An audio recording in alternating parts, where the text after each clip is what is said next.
pal. Hold, I gotta explain a few things here. This is from one of his private sessions with the Men of Action guys. This is a really great clip, by the way, because Mike had just done, and I forget the dude's name, but foolishly went on Alex from Playing with Fire, disingenuous as fuck, but had on some guy who wanted to talk about cold approach versus social circle game, and why nobody's really teaching social circle, and like cold approach happens to be like the way to do things. I would argue this: cold approach doesn't exist unless you have social proof, unless you have pre-selection. Cold approach itself is dependent on, well, first of all, your looks, number one. Number two is a guy who presents himself, who is working cold approach when it comes to PU. Again, I'm getting back to Sean's question here, right? Just to reiterate. But when you're doing cold approach, what is essential in that cold approach? You got to be attractive. You got to be arousing. You got to be good looking. But you can't just go and be a good looking dude and go, oh,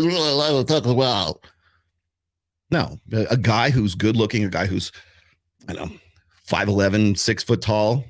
There's an expectation just looking at that guy, just visualizing that guy. He comes up to you and says, hey, I saw you from across the room. I would kick myself in the morning if I didn't come over here and say hi.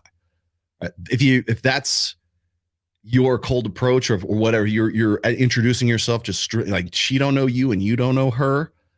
There are still factors that are dependent on social proof.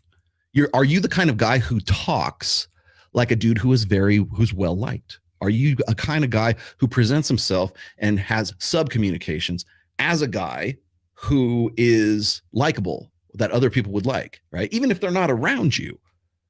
When a guy's congruent with the way he looks and the way he presents himself and the way he talks, you can, like, women suss that out like that. You want to know why, like, women say that they get the ick, or they think, oh, the guy is creepy, whatever. You're going to give off creepy. If you give off creepy vibes, it doesn't matter what you look like. I mean, women are much more forgiving, granted, for guys who are very good looking. They might say, oh, well, he's just clumsy. He just doesn't know himself. They'll make up reasons why he's just sort of like, awkward, socially awkward. But that has an upper threshold. The creepiness has a threshold limit. The ick has a threshold limit.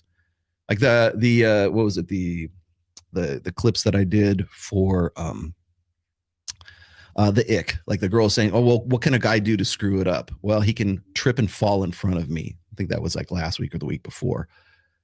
Like if the guy is clumsy and he's like, he's all that, and then suddenly he does something major, like maybe he gets his ass kicked, or maybe he like trips and falls or something like that. And women go, oh, that's an ick, right?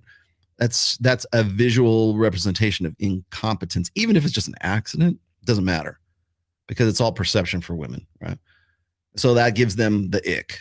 Or he doesn't know how to, or he's got bad shoes, or he's got bad teeth, or he's got bad breath, or he's got something that he just doesn't know, and it gives off the quote unquote ick vibe. So he's all great. He meets all the criteria except for that one like pet peeve that gives her the sort of the ick feeling, and it's all done.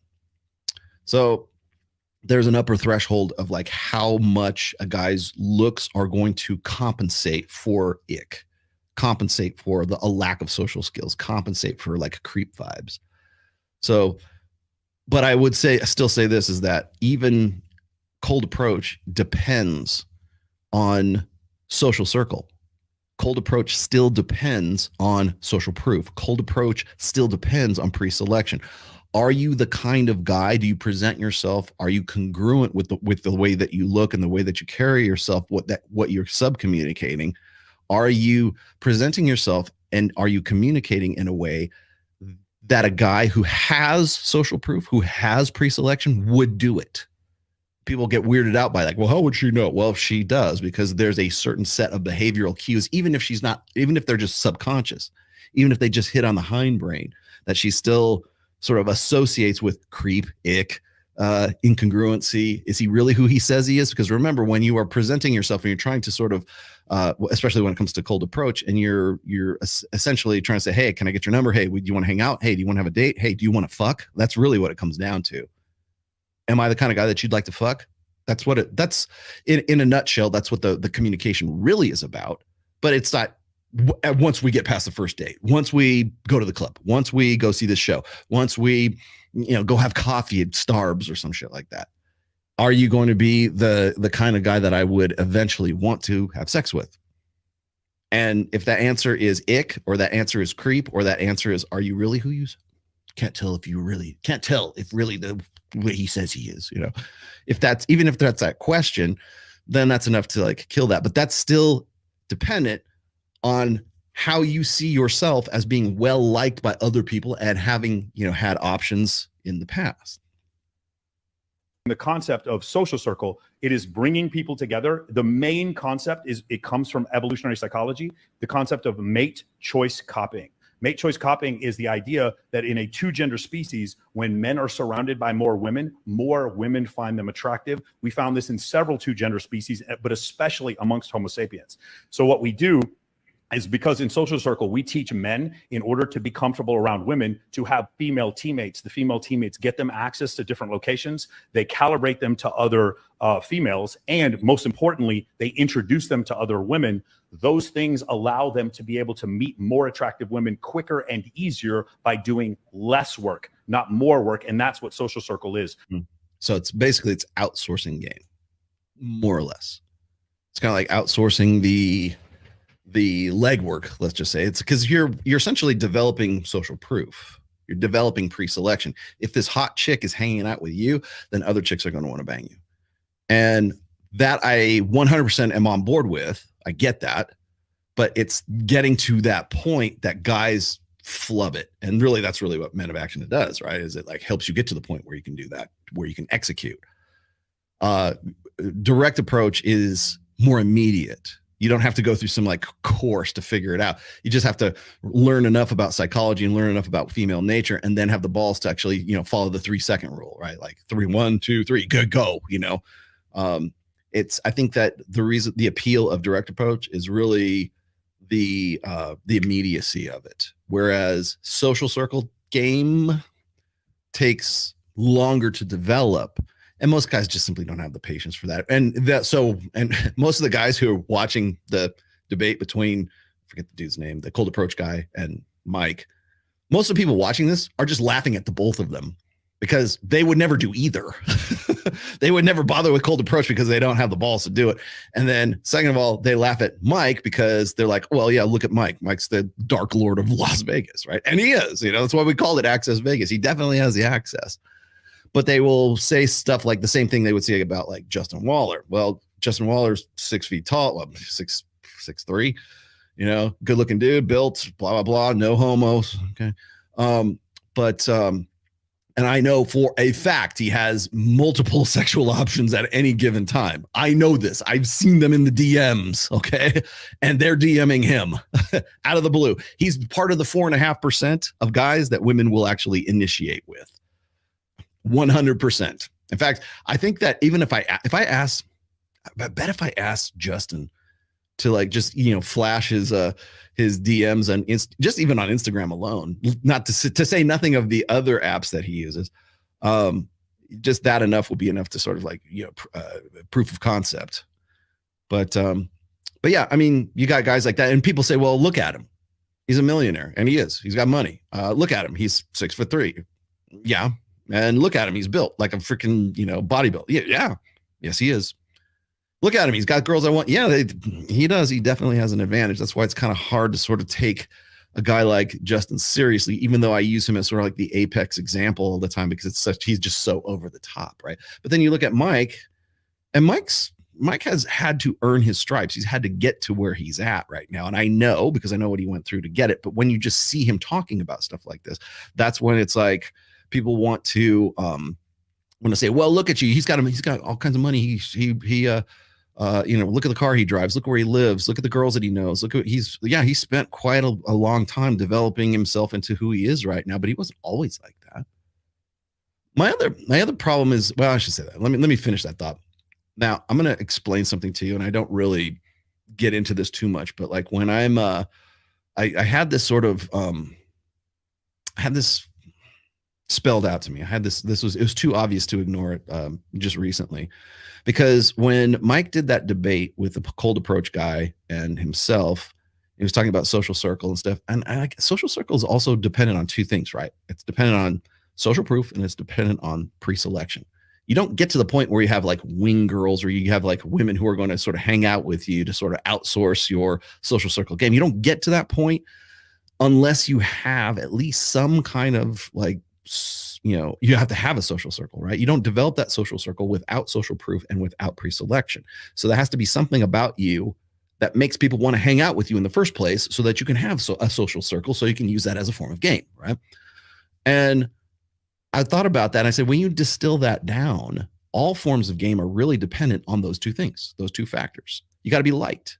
You've got to have some sort of networking. You've got to be able to be there live and in real time. And most guys just simply don't have the patience for that right now. They'd rather make fun of either of those guys.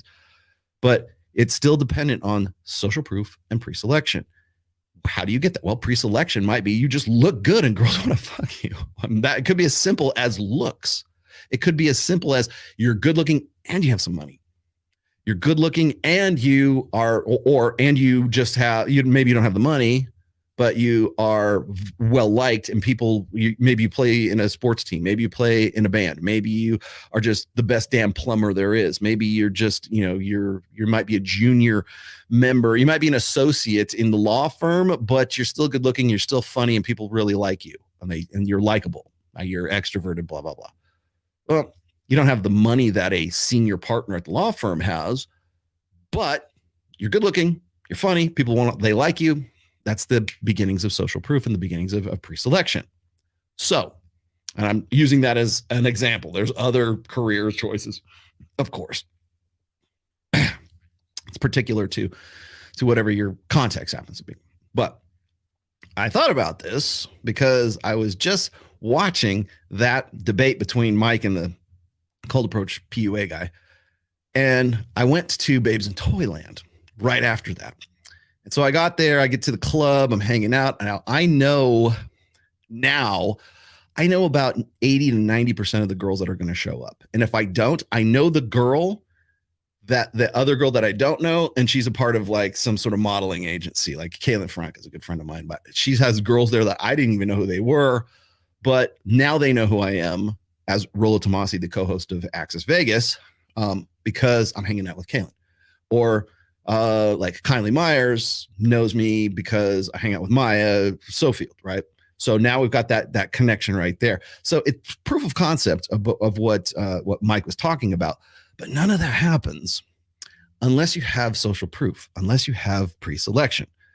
And I can't walk literally from the valet at Park MGM to the club without carrying along 5 or 6 people who want to shake my hand and say, hey, man, your work saved my life, blah, blah, blah, which is great. It's very flattering to me. It's, Rollo has a big ego. Well, if I do, it's not undeserved.